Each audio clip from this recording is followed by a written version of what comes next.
बोरजा फाटातील लिगू प्रकल्पाकडे जाणाऱ्या रस्त्यामुळे शेतकऱ्यांच्या जमिनी विनामोबदला ताब्यात घेत जात असल्याचा मुद्दा अखेर मार्गी लागला आहे। हिंगोलीच्या मोजे, बोरजा, पिंपळा आणि दुहाळा येथील शेतकऱ्यांच्या जमिनी रस्त्यासाठी वापरण्यात येत असल्याने शेतकऱ्यांमध्ये तीव्र नाराजी निर्माण झाली होती। याच पार्श्वभूमीवर NDMJ संघटनेचे मराठवाडा प्रदेश अध्यक्ष तथा दुहाळा गावचे सरपंच जगदीप वसंतराव दिपके यांनी या प्रकरणी प्रशासनाकडे सातत्याने पाठपुरावा केला।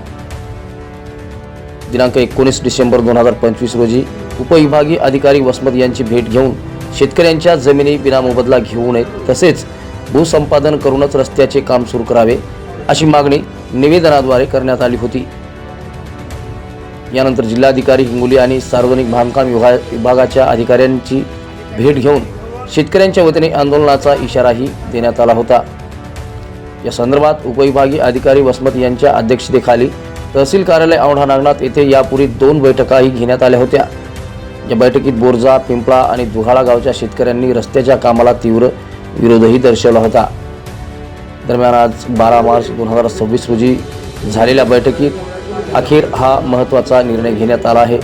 शेतकऱ्यांच्या रस्त्यात येणाऱ्या जमिनीचे भूसंपादन करून नियमाप्रमाणे मोबदला देऊनच रस्त्याचे काम करण्यात येईल असे आश्वासन उपविभागीय अधिकारी वसमत यांनी दिले आहे। या बैठकीत सार्वजनिक बांधकाम विभागाचे उपअभियंता तसेच बोरजा, पिंपळा आणि दुहाळा येथील शेतकरी प्रतिनिधी उपस्थित होते। या निर्णयामुळे परिसरातील शेतकऱ्यांमध्ये समाधानाचे वातावरण असून प्रशासनाचे आभार व्यक्त करण्यात येत आहेत। लोकपरिवर्तन न्यूजसाठी विशेष प्रतिनिधी दुहाळा।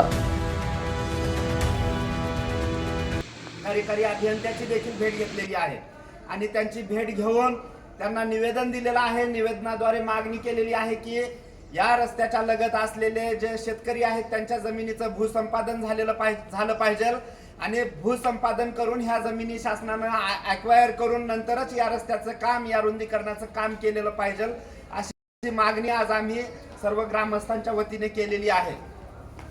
जर या रस्त्याचं काम थांबलं नाही, शेतकऱ्यांच्या शेतात जर या रस्त्याचं काम चालू राहिलं तर भविष्यामध्ये आम्ही गावकऱ्यांच्या वतीने तीव्र स्वरूपाचं आंदोलन करणार आहोत। तसेच माननीय उच्च न्यायालयाचे खंडपीठ औरंगाबाद या ठिकाणी जनहित याचिका देखील आम्ही दाखल करणार आहोत। जय भीम, जय भारत, जय संविधान।